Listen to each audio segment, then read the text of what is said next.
The voice within your mind, that continuous internal dialogue, is perhaps the most influential force in your entire existence. Every moment of every day, you speak to yourself, interpreting events, forming judgments, and creating the narrative that becomes your life. But have you ever considered that the way you speak to yourself might be the very thing holding you back from everything you desire? Today, we're going to explore how the ancient philosophy of Stoicism offers a revolutionary framework for transforming your self-talk. The Stoics understood something profound that modern psychology has only recently begun to appreciate. Your thoughts create your reality, and by extension, your destiny. My name is your name, and I've spent years studying the intersection of Stoic philosophy and human achievement. What I've discovered is that when you adopt the Stoic approach to self-dialogue, you don't just change your thoughts, you change your life. You begin to attract the very things you've been seeking: inner peace, meaningful relationships, professional success, and profound fulfillment. So let's begin this journey together. By the end of our time, you'll understand exactly how to speak to yourself in a way that aligns with Stoic wisdom and unlocks the doors to everything you desire. The power of self-dialogue. Before we dive into Stoic principles, let's acknowledge a fundamental truth. You are constantly talking to yourself. Research suggests we have between 12,000 and 60,000 thoughts per day, and the majority of these thoughts are repetitive. They form patterns that become the architecture of our minds. This internal monologue isn't just idle chatter. It's programming. Each thought carries an emotional charge that triggers biochemical responses in your body. Negative self-talk releases stress hormones like cortisol, while positive, constructive thoughts promote dopamine, serotonin, and other neurotransmitters associated with well-being and clarity. The Roman emperor and Stoic philosopher Marcus Aurelius understood this when he wrote in his Meditations, "The soul becomes dyed with the color of its thoughts." Your mind is quite literally being colored by your internal dialogue all day, every day. Consider for a moment. What color are your thoughts dyeing your soul? Are they creating a canvas of possibility and power, or one of limitation and fear? The quality of your life is directly proportional to the quality of your self-dialogue. This is why the Stoics place such emphasis on mastering the mind. They recognized that true freedom begins with taking command of your thoughts. Epictetus, once a slave who became one of Stoicism's greatest teachers, declared, "Make the best use of what is in your power, and take the rest as it happens." What's in your power? Your judgments, your interpretations, your response to life. In short, your self-talk. The Stoic approach to desire. Now, let's address something that might seem contradictory at first. We're talking about attracting what you desire. Yet Stoicism is often associated with reducing desires, with acceptance rather than acquisition. This is a misunderstanding of Stoic philosophy. The Stoics weren't against desire itself. They were against undisciplined, irrational desires that create suffering. They distinguished between different types of desires. Desires for things outside your control. These create suffering because no amount of virtue or effort can guarantee their fulfillment. Desires that align with nature and virtue. These are worthy pursuits that lead to eudaimonia, flourishing. Seneca, another prominent Stoic, was one of Rome's wealthiest individuals. He didn't reject prosperity. He rejected the anxious pursuit of it at the expense of virtue. He wrote, "It is not the man who has too little, but the man who craves more that is poor." The Stoic approach to desire isn't about denying your ambitions or suppressing your dreams. It's about desiring wisely, focusing on what truly matters, pursuing with detachment, valuing the process over outcomes, finding contentment regardless of results, internal versus external rewards. By restructuring your relationship with desire through Stoic principles, you actually become more likely to attract what serves your highest good, not through mystical law of attraction thinking, but through practical psychology and philosophy. Let's explore how specific patterns of self-dialogue, inspired by Stoic teachings, can transform your life and attract what you truly desire. Pattern 1. From demand to preference. The first pattern of Stoic self-dialogue involves transforming demands into preferences. This subtle shift in language creates a profound change in your psychological state and how you interact with the world. When you speak to yourself in the language of demands, you create rigid conditions for your happiness. I must succeed at this project. People have to appreciate my work. Things should go according to my plan. This demandingness creates unnecessary suffering. When reality inevitably differs from your demands, you experience frustration, anger, and anxiety. You become brittle rather than resilient. The Stoic alternative is to speak to yourself in terms of preferences. I prefer to succeed at this project, but I can handle failure. I would like people to appreciate my work, but their opinions are outside my control. I hope things go according to plan, but I'm prepared to adapt if they don't. Epictetus taught, do not seek to have events happen as you want them to, but instead want them to happen as they do happen, and your life will go well. This doesn't mean abandoning your goals or becoming passive. Rather, it means pursuing your aims vigorously while simultaneously accepting that outcomes are not entirely within your control. When you make this shift in self-dialogue, something remarkable happens. The desperate, anxious energy that repels success is replaced by a calm confidence that attracts opportunity. People are drawn to your equanimity. You make better decisions because you're not clouded by fear.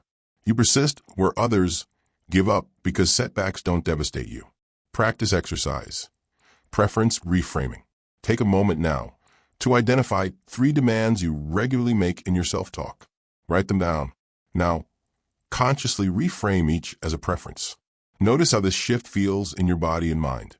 Make it a practice to catch demands as they arise in your inner dialogue and gently transform them into preferences. Pattern 2. From external to internal valuation. The second pattern of Stoic self-dialogue involves shifting from external to internal metrics of success and worth. Most people's self-talk revolves around external validation. What will they think of me? How do I compare to others? Am I getting enough recognition? The Stoics recognize this as a recipe for misery. External validation is fickle, inconsistent, and entirely outside your control. Building your self-worth on such shifting sands guarantees instability. Instead, the Stoic approach encourages self-dialogue focused on internal valuation. Am I acting with integrity?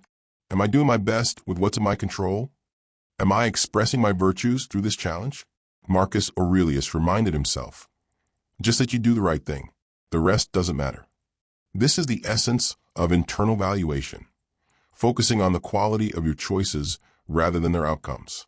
When your self-dialogue shifts from seeking external validation to internal valuation, your entire relationship with the world transforms.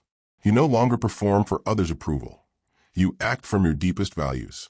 This authenticity is magnetic. People sense when someone is operating from intrinsic motivation rather than seeking validation, and they're naturally drawn to it. Moreover, this shift frees enormous mental and emotional energy previously consumed by worry about others' opinions. This newfound energy becomes available for creativity, connection, and meaningful action, all of which help attract the conditions you desire. Practice exercise, the evening review. The Stoics practiced an evening review to reinforce internal valuation. Each night, before sleep, ask yourself, what virtues did I display today? Where did I fall short of my values? How can I improve tomorrow? This practice gradually shifts your focus from external outcomes to the quality of your choices, the true measure of a well-lived life. Pattern 3. From catastrophizing to premeditatio malorum. One of the most destructive patterns in self-dialogue is catastrophizing, imagining the worst possible outcomes in exaggerated, irrational ways. If I fail at this, my life is over. This mistake will ruin everything. I'll never recover from this setback. This catastrophic self-talk creates anxiety, paralysis, and avoidance, all of which block you from attracting what you desire. The Stoics offered a fascinating alternative called premeditatio malorum, premeditation of evils. This practice involves deliberately contemplating potential negative outcomes, but in a rational, prepared way rather than a catastrophic one. Here's how this self-dialogue sounds. If this project fails, what specifically will happen? How will I respond? What's the worst realistic outcome? And how would I handle it? What resources and strengths could I draw upon if things go poorly?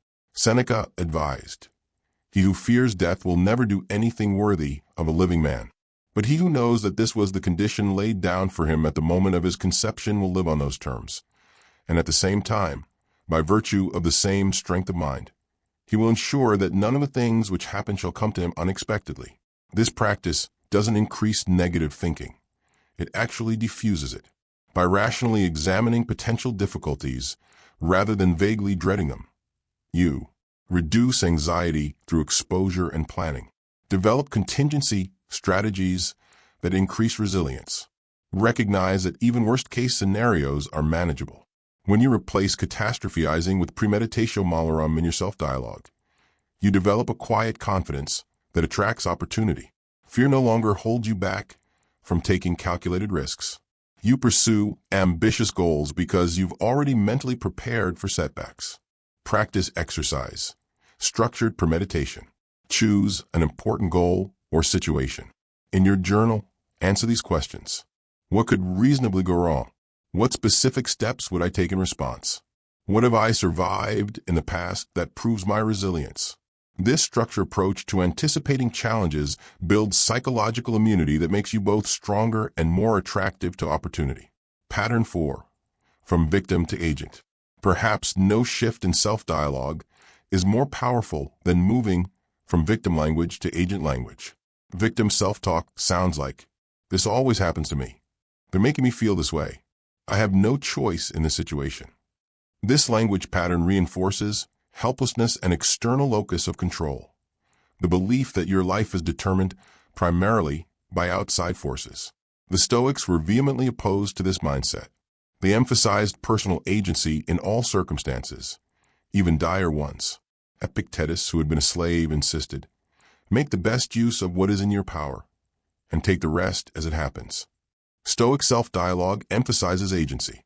What choices do I have in this situation? How am I contributing to this challenge? What aspect of this can I influence? This shift is profound.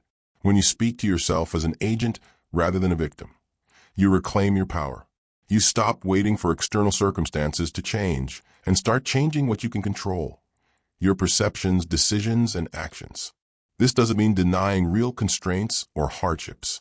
It means finding the space for choice even within those constraints. Viktor Frankl, who was deeply influenced by Stoic philosophy, discovered this truth in Nazi concentration camps. Everything can be taken from a man but one thing, the last of the human freedoms: to choose one's attitude in any given set of circumstances. When your self-dialogue consistently emphasizes agency, you literally become more capable of attracting what you desire. Why? Because you take more effective action rather than waiting for rescue. You develop creative solutions instead of complaints. You inspire others with your responsibility rather than repelling them with blame. Practice exercise. Agency questions. When facing any challenge, train yourself to immediately ask, what aspect of this is within my control? What's one small action I could take right now? How can I use this situation to demonstrate my values? These questions redirect your mind from victimhood to agency, even in difficult circumstances. Pattern 5. From judgment to description. The fifth Stoic pattern of self-dialogue involves shifting from judgment to description, particularly when dealing with challenges or setbacks. Judgmental self-talk sounds like, "This is terrible. That person is awful. What a disaster." Such evaluative language triggers emotional reactivity that clouds judgment and depletes energy. The Stoics practiced a discipline of assent, carefully examining impressions before agreeing with them.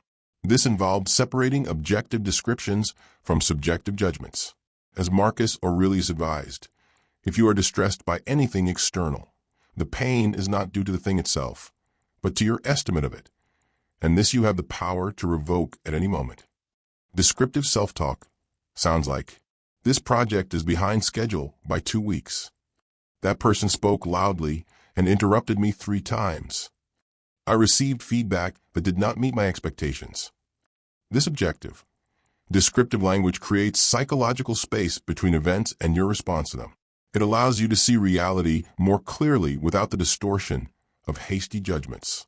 When you shift from judgmental to descriptive self-dialogue, you gain access to greater emotional equilibrium, more accurate assessment of situations, better problem-solving capacity.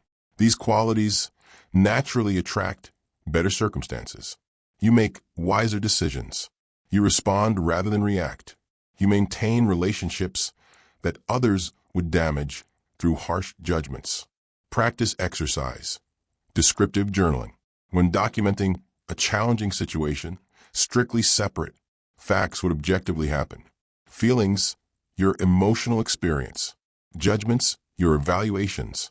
This practice trains your mind to distinguish between what's happening and your interpretation of it. The foundational skill for Stoic emotional mastery. Pattern 6.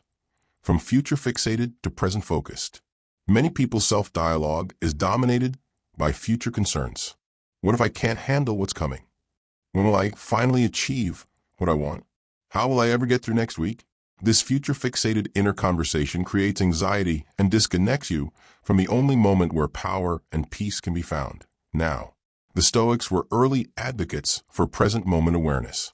Seneca observed, "Two elements must therefore be rooted out once for all, the fear of future suffering and the recollection of past suffering, since the latter no longer concerns me, and the former concerns me not yet."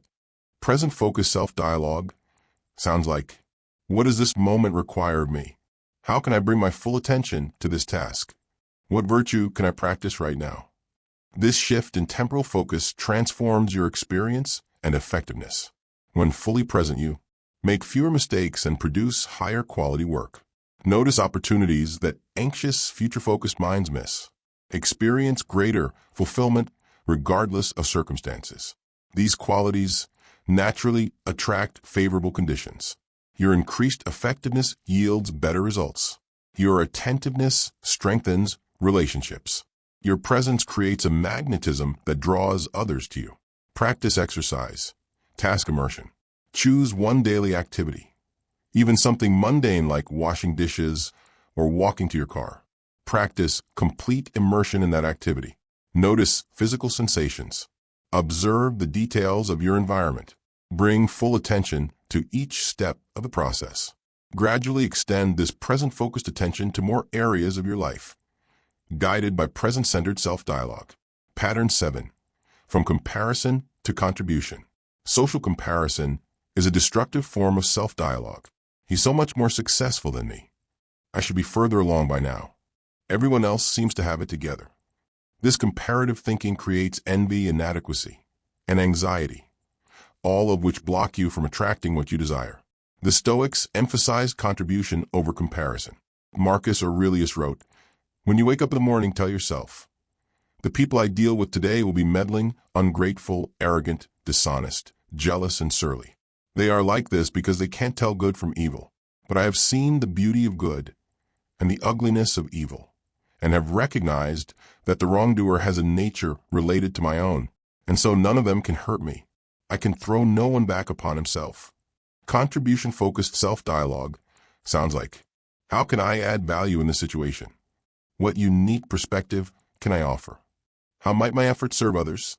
This shift from comparison to contribution transforms your relationship with others and yourself. Rather than seeing life as a competition where others' success diminishes yours, you recognize the opportunity for mutual benefit in every interaction. When your self-dialogue focuses on contribution rather than comparison, you feel more purposeful and less insecure, build stronger, more authentic relationships, discover unique opportunities aligned with your gifts. These attitudes and behaviors naturally attract the conditions you desire. People are drawn to those who genuinely seek to contribute rather than compete or compare. Practice exercise.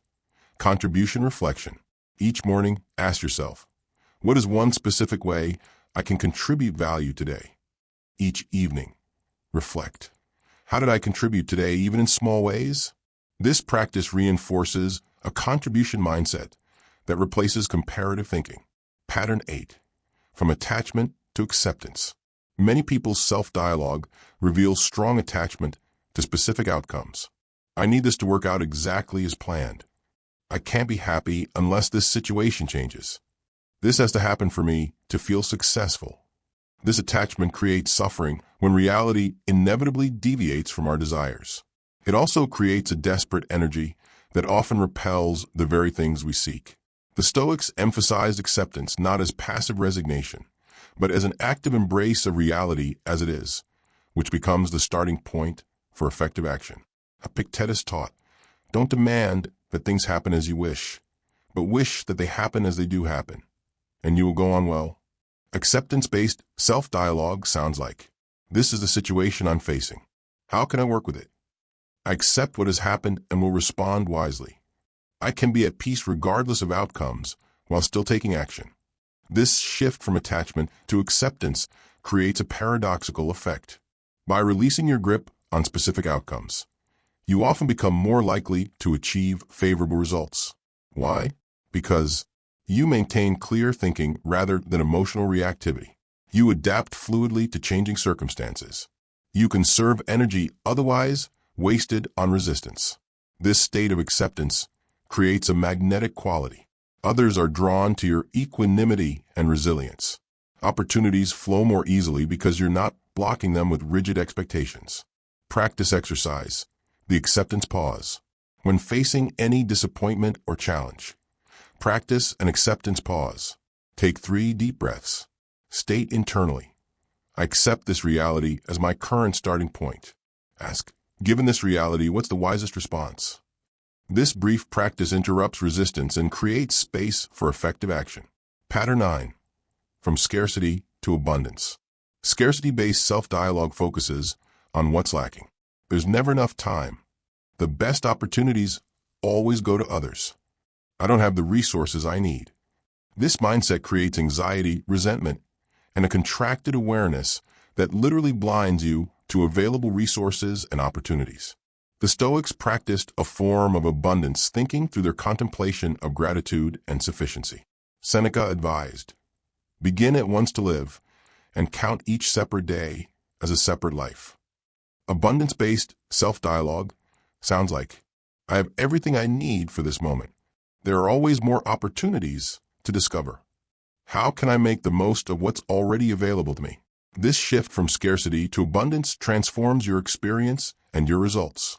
When you speak to yourself from a place of sufficiency rather than lack, you notice resources and opportunities you previously overlooked, experience greater creativity and problem-solving capacity, attract cooperative relationships rather than competitive ones. This abundance mindset becomes a self-fulfilling prophecy. By focusing on what's available rather than what's missing, you position yourself to recognize and seize opportunities that scarcity-minded people miss entirely. Practice exercise, abundance inventory. Once a week, conduct an abundance inventory. List everything you have access to that supports your goals. Knowledge and skills, relationships and connections, material resources, time and energy, personal qualities and virtues. This practice gradually rewires your self-dialogue from scarcity to abundance. Pattern 10. From fixed to growth mindset. Fixed mindset self-dialogue sounds like, "I'm just not good at this. This is who I am, I can't change. My qualities are fixed." This static self-concept creates artificial limitations and blocks growth. While the Stoics predated modern psychology's concept of growth mindset by 2 millennia, they understood its essence. Epictetus taught, "No great thing is created suddenly, any more than a bunch of grapes or a figure. If you tell me that you desire a fig, I answer you that there must be time. Let it first blossom, then bear fruit, then ripen." Growth mindset self-dialogue sounds like, "I'm not good at this yet. Each challenge helps me develop my capabilities. My qualities can be cultivated through effort and strategy." This dynamic self-concept creates possibility and stimulates development. When you speak to yourself with a growth mindset, you persist longer in the face of obstacles, learn more effectively from setbacks, inspire others with your commitment to development. These qualities naturally attract favorable conditions. Your sustained effort yields better results. Your learning orientation makes you more adaptable. Your example motivates others to support your journey. Practice exercise, the power of yet. Whenever you catch yourself making a fixed mindset statement, add the word yet to the end. "I don't understand this yet. I haven't solved this problem yet.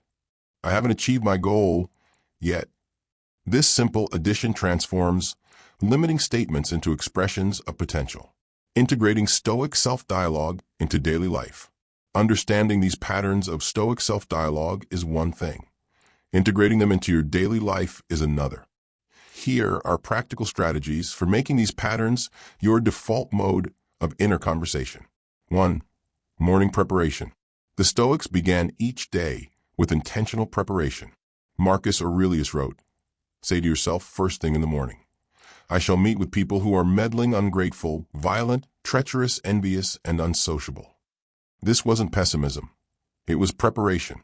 By anticipating challenges, he prepared his mind to respond virtuously rather than reactively. Your modern practice might look like this. Spend 5 to 10 minutes each morning in quiet reflection. Review the day ahead and anticipate challenges. Set intentions for how you'll speak to yourself when difficulties arise. Remind yourself of the Stoic patterns you're working to integrate. 2. Pattern interruption. Breaking habitual thought patterns requires pattern interruption. When you catch yourself in non-Stoic self-dialogue, pause and take a breath. Name the pattern you've noticed. Consciously shift to the Stoic alternative. Thank yourself for this awareness, reinforcing the habit of noticing. 3. Environmental triggers. Place visual reminders of Stoic principles in your environment. Desktop wallpaper with a key Stoic quote. Post-it notes on your mirror or computer. Phone alerts with Stoic self-dialogue prompts. A bracelet or other accessory that reminds you to check your self-talk. 4. Journaling practice. Writing is a powerful way to reshape your self-dialogue. Keep a daily Stoic journal. Record instances of both non-Stoic and Stoic self-talk. Rewrite challenging situations using Stoic patterns. Document the results of changing your inner conversation. 5. Meditation and visualization. Use meditation to strengthen Stoic mental patterns. Practice observing your thoughts without attachment. Visualize yourself responding to challenges with Stoic self-dialogue. Imagine the person you become when these patterns are fully integrated. 6. Community support.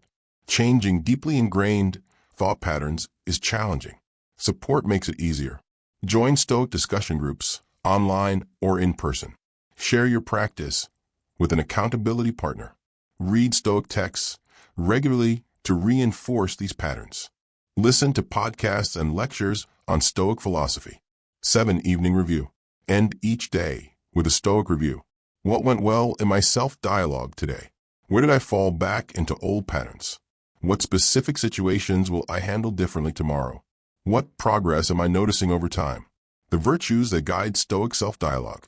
The patterns we've explored are grounded in the cardinal virtues of Stoicism. Understanding these virtues provides deeper context for transforming your self-dialogue. Wisdom, Sophia. Wisdom in self-dialogue means speaking to yourself with clear-eyed realism, neither sugarcoating reality nor catastrophizing it. It means questioning your assumptions, challenging cognitive distortions, and seeking truth rather than comfort. Courage, Andrea. Courage in self-dialogue means facing difficult truths without flinching. It means acknowledging your fears while not being ruled by them. It means speaking to yourself with boldness about the actions required, even when those actions involve risk or discomfort. Justice, Dikeasign. Justice in self-dialogue means being fair to yourself and others in your internal conversation. It means avoiding harsh self-criticism while still holding yourself accountable. It means recognizing your obligations to others and yourself, and honoring those obligations in your thoughts. Temperance, Sopher sign. Temperance in self-dialogue means moderation, avoiding both excessive self-praise and excessive self-criticism. It means speaking to yourself with restraint when emotions run high. It means finding the middle path between indulgence and denial, between reactivity and passivity. As you cultivate Stoic self-dialogue, let these virtues be your guide. Ask yourself regularly, is this thought wise, courageous, just, temperate? This simple check can help you redirect your inner conversation toward virtue. The results you can expect as you consistently practice Stoic self-dialogue. You'll begin to notice transformative results in multiple areas of your life. These aren't magical outcomes, but the natural consequences of speaking to yourself in alignment with reality and virtue. Emotional resilience. Your emotional life will stabilize. The highs won't be quite as manic, and the lows won't be as devastating. You'll recover more quickly from setbacks. You'll experience a steady undercurrent of tranquility even amidst turbulent circumstances. Clearer thinking. Your mind will become sharper and clearer, without the fog of cognitive distortions and emotional reactivity. You'll see situations more accurately. Your decision-making will improve. Your problem-solving capacity will expand. More authentic relationships. As your self-dialogue becomes healthier, your interactions with others will transform. You'll project less, judge less, and connect more. You'll attract people who appreciate your authenticity and resilience. Toxic relationships will naturally fall away or transform. Meaningful achievement. You'll accomplish more of what truly matters to you. By focusing on what's in your control, maintaining equanimity, and taking consistent action, you'll move steadily toward your goals despite obstacles that would have deterred you before. Inner peace. Perhaps most importantly, you'll experience a growing sense of peace that doesn't depend on external circumstances. This isn't complacency, but a profound acceptance of reality coupled with committed action to influence what you can. Common challenges and how to overcome them. Transforming your self-dialogue is profound work that inevitably encounters resistance. Here are common challenges and Stoic approaches to overcoming them. Challenge 1. Forgetting to practice. You'll have days when you completely forget about Stoic self-dialogue and fall back into old patterns. Stoic solution. View lapses as part of the practice, not failures. Epictetus taught, if you have assumed a character above your strength, you have both played a poor figure in that and neglected one that is within your powers. Be patient with your development. Challenge 2. Emotional overwhelm. There will be times when emotions flood your system, making it difficult to access Stoic self-dialogue. Stoic solution. Focus first on creating space between stimulus and response. Take deep breaths. Step away if possible. As Seneca advised, we should every day call ourselves to account. What infirmity have I mastered today? What passion opposed? What temptation resisted? What virtue acquired? Celebrate small victories in emotional regulation. Challenge 3. Social environment. Your social circle may not understand or support your changing self-dialogue, potentially pulling you back into old patterns. Stoic solution. Remember that your path is your own. Marcus Aurelius wrote, be like the rock that the waves keep crashing over. It stands unmoved and the raging of the sea falls still around it. Maintain your practice regardless of social understanding or approval. Challenge 4. Persistent negative thoughts. Some negative thought patterns may prove stubborn, returning despite your best efforts. Stoic solution. Apply the discipline of assent. Acknowledge these thoughts without identifying with them. Epictetus taught, make it your study then to confront every harsh impression with the words, you are but an impression, and not at all what you seem to be. With practice, even the most persistent thoughts lose their power. Challenge 5. Impatience for results. You may become frustrated if transformation seems slow or inconsistent. Stoic solution. Focus on the practice itself rather than results.